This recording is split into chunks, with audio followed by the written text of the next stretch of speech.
The David Pakman Show at davidpakman.com.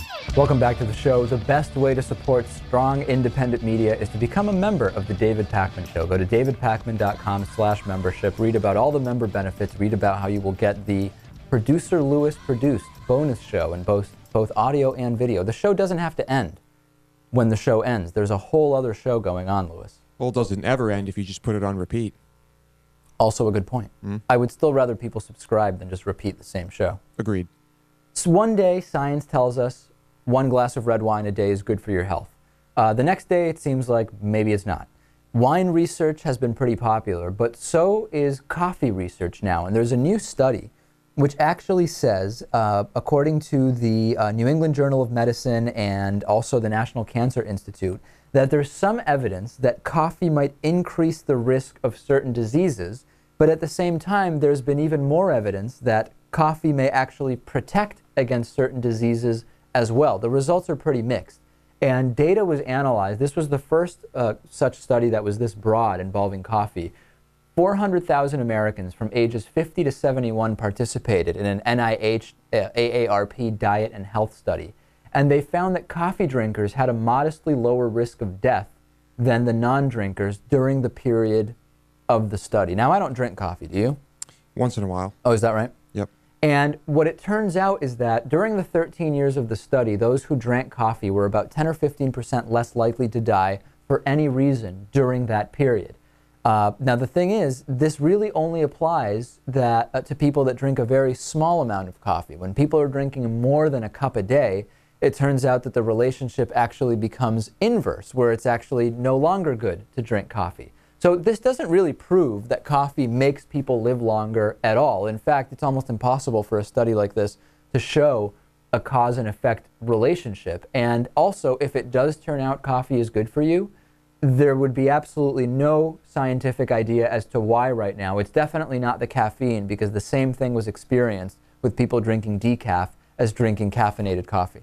Yeah, I think a lot of these studies, how do you determine the effects of something when everyone in this study group presumably is eating and drinking all sorts of different other things simultaneously? Well, the idea is holding everything else at an average. What effects can we isolate to this one factor? You know what I think it might be? That there's a psychological effect to people who have that security blanket of their morning cup of coffee, even if it's decaf after you get out of work or in the morning, whatever it is.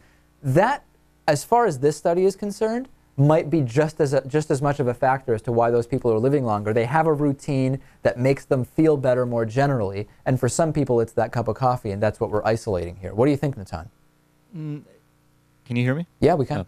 I don't think that's very convincing. If that were true, then we'd have the exact same data for tea, and you could also just say that almost anything gives you a security blanket, like, I don't know, holding a teddy bear for 5 minutes to start the day or something. I mean, you could say anything is a security blanket. Well, maybe there are things that wouldn't work as a security blanket. Like, for example, if people's security blanket is their smoking addiction, that's not going to fall under one of these kind of benign habits that maybe just makes you feel a little better or more at peace. But according to what you're saying, it would moderate the negative effects of smoking because it is a security blanket and security blankets are healthy. To such a small extent that it's not going to make a difference. Right. Well, what we do know is that with tea, we don't have the same effect where if you drink more than 1 cup a day, the relationship it is becomes inverse. an inverse relationship. So I would say that it's probably not just the security blanket effect. That may be the case.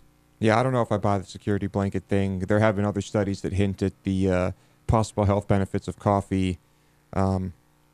Everything in moderation, I guess, right? Same There you applies go. to alcohol. Certainly. Yeah. Nobody more familiar with that than a bartender like Lewis. You've seen your share of issues, haven't you? Oh, yeah. Do you still have, is it true that sometimes people will come in and have 30 beers over the course of a night at your bar? I've never seen 30, but I've seen close. Close. Yeah. And do you continue serving them? Yeah. Well, in most of these cases, in all of these cases, if I'm going to serve someone that much, I know they're not driving. Do you cut people off sometimes? Yeah, but it's very rare. Yeah. All right. I usually don't have to. I mean, usually things don't get to that point. That's good. Yeah. Definitely a good thing.